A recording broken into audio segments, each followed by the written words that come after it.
బాట జగన్ బాట మా మాట ఒకే మాట ప్రజా వైద్య సాధనంట మా పోరు ప్రజా పోరు మా బాట జగన్ బాట మా మాట ఒకే మాట ప్రజా వైద్య సాధనంట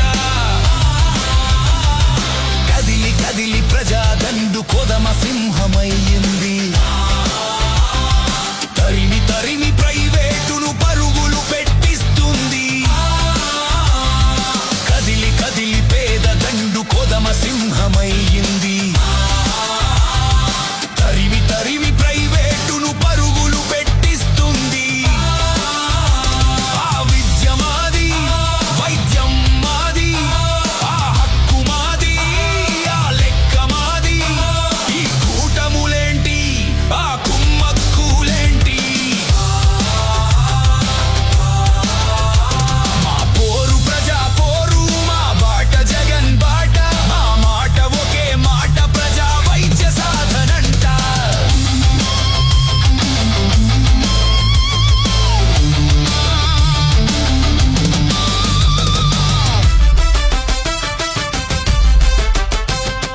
బిక్కు బిక్కు బతుకులకు దక్కని వైద్య సేవలు బీదలకు అందని వైద్య విద్య వసతులు ఆసుపత్రులమ్ముతారు లేనోళ్లను సంపుతారు కుదరవు మీ ఆటలు కూలుతాయి కోటలు పాలనంటే పీడన అమ్ముకొని తినడమా పోరు ప్రజా పోరు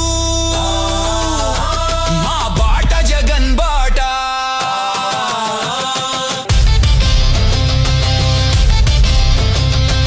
కదలండే కలసి మెలసి ఆనేతకు సేనగా రాయలసీమ రోషం రణగర్జన భీకరం పలనాటి పౌరుషం శివమెత్తిన తాండవం ఉత్తరాంధ్రాగ్రహం ఉరకలెత్తె సాగరం కోస్తా ఆంధ్రప్రదేశ్ చరిత్రలో ఇప్పటి వరకు కూడా స్వతంత్రం వచ్చిన తర్వాత కేవలం 12 మెడికల్ కాలేజీలు మాత్రమే ప్రభుత్వం చేత ఉంటే ఈ రోజు రాష్ట్ర ప్రభుత్వం జగన్మోహన్ రెడ్డి గారు వచ్చిన ఒకే ఒక మూడే మూడు సంవత్సరాల్లో 17 మెడికల్ కాలేజీలు తీసుకొని రావడం కార్యక్రమం చేస్తాం. దయచేసి మీరు ఇక్కడున్న వైఎస్ఆర్సీపీ కార్యకర్తలు కావచ్చు నాయకులు కావచ్చు ప్రజలు అందరూ ఆలోచించారు. కేవలం మన మీద ఒక నింద వేసి జగన్మోహన్ రెడ్డి ఫ్రీగా ఇచ్చేస్తున్నాడు అని ఒక నింద మోపడం జరిగింది. ఏ ప్రభుత్వమైనా సరే చేయాల్సిన ముఖ్య కార్యక్రమాలు ఏదైనా ఉన్నాయి అంటే ఆ రాష్ట్ర ప్రభుత్వం యొక్క ముఖ్యంగా చేయాల్సింది ఏంటంటే విద్య వైద్యం. ఆ రోజు జగన్మోహన్ రెడ్డి గారి ముందు రాజశేఖర రెడ్డి గారు ఉన్నప్పుడు ఒక డాక్టర్ గా ఆయన ఒక పేదింటి వాడు సంవత్సరం కొన్నా ఖర్చు సంపాదించిన డబ్బులంతా కూడా కేవలం వాళ్ళ కుటుంబంలో ఎవరికి బాలేకపోతే ఆ వైద్యం చేయించడానికే మొత్తం తన సంపాదించిన డబ్బులంతా ఖర్చు పెడుతున్నాడనే ఉద్దేశంతో ఆరోగ్యశ్రీ అనే పథకం తీసుకోవడం జరిగింది. ఎన్నో వేల గుండెలు కాపాడిన సందర్భం. ఈరోజు అందరికీ ఒక ధైర్యం మనోధైర్యం. నువ్వు ఏడైనా కింద పడు జోబులో ఒక్క రూపాయి లెక్క లేకపోయినా 108కు ఫోన్ చేస్తారు, అంబులెన్స్ వస్తుంది, హాస్పిటల్ పోతే నీ ఆధార్ కార్డు ఆరోగ్యశ్రీ కార్డు ఇచ్చేస్తేనే వాళ్ళు ఉచితంగా వైద్యం చేసే కార్యక్రమం. ఇది ఒక నమ్మకం, ఒక ధైర్యం కదా. మనం ఇచ్చేది ఏమి ప్రజలకు ఇచ్చాల్సింది ఒక నమ్మకం ధైర్యమే. ఈ ప్రభుత్వం ఉంది, నీకు ఏమి జరిగినా ఎటువంటి ఇబ్బంది జరిగినా మేము తోడుగా ఉంటామనేది చెప్పేదే ఒక ధైర్యం. అది రాజశేఖర రెడ్డి గారు ఆ రోజు మొదలు పెట్టారు. ఈ రోజుకి అది ఎవరు వచ్చినా అటు తెలంగాణలో కావచ్చు ఇటు ఆంధ్రాలో కావచ్చు ఎవరు వచ్చినా కానీ అది ఆరోగ్యశ్రీ అనే పేరు మీద నడుస్తుంది. దీన్ని చూసి కేంద్ర ప్రభుత్వం కూడా మొదలు పెట్టారు. అంటే మనం చేసే పథకాలు ఏ విధంగా ఉండాలి అనేది. అదేవిధంగా ఫీజు రియంబర్స్మెంట్ కూడా ఎంతో మంది లక్షల పిల్లలు ఉచితంగా చదువుకునే పరిస్థితి.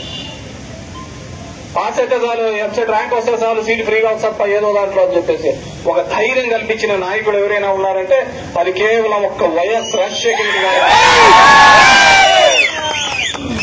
అది ప్రభుత్వం మీద ఉన్న నమ్మకం. ఈ రోజు దానికి 2 అడుగులు ముందుగా వేస్తూ జగన్మోహన్ రెడ్డి గారు ఆరోగ్యంలో కావచ్చు, విద్య వైద్యంలో కావచ్చు, ఎన్ని కావాలంటే అన్ని సంస్కరణలు తీసుకొని రావడం జరిగింది. దానిలో భాగంగానే ఈ మెడికల్ కాలేజీలు అన్ని తీసుకొని వచ్చే కార్యక్రమం చేస్తున్నాం. మనకేమంటే నేను ఎందుకు చెప్తున్నాను ఇక్కడ, మన నియోజకవర్గంలో ఎందుకు వివరించాలంటే మన నియోజకవర్గం నుంచే ఈ వైద్య శాఖ మంత్రి కూడా ఉన్నాడు ఇక్కడ. అత్తుల్ కుమార్ అతనికి మొదటి నుంచి కూడా లాబీయిస్టే కాబట్టి ఈ కంపెనీలకి ఎతకడంలో తప్పులే. కానీ ఈ రోజు నువ్వు ఒక నియోజకవర్గానికి ప్రజాప్రతినిధివి, ఈ రాష్ట్రానికి సంబంధించిన వైద్య శాఖ మంత్రివి. నీ టెన్యూర్లో నువ్వు చేసిన కాలంలో ఏం చేశావోయా ఈ నియోజకవర్గానికి, ఈ రాష్ట్రాన్ని అంటే ఉన్న ప్రభుత్వ మెడికల్ కాలేజ్ అన్ని కూడా పీపీపీ మోడ్ లో అమ్మేసినామని చెప్పుకునే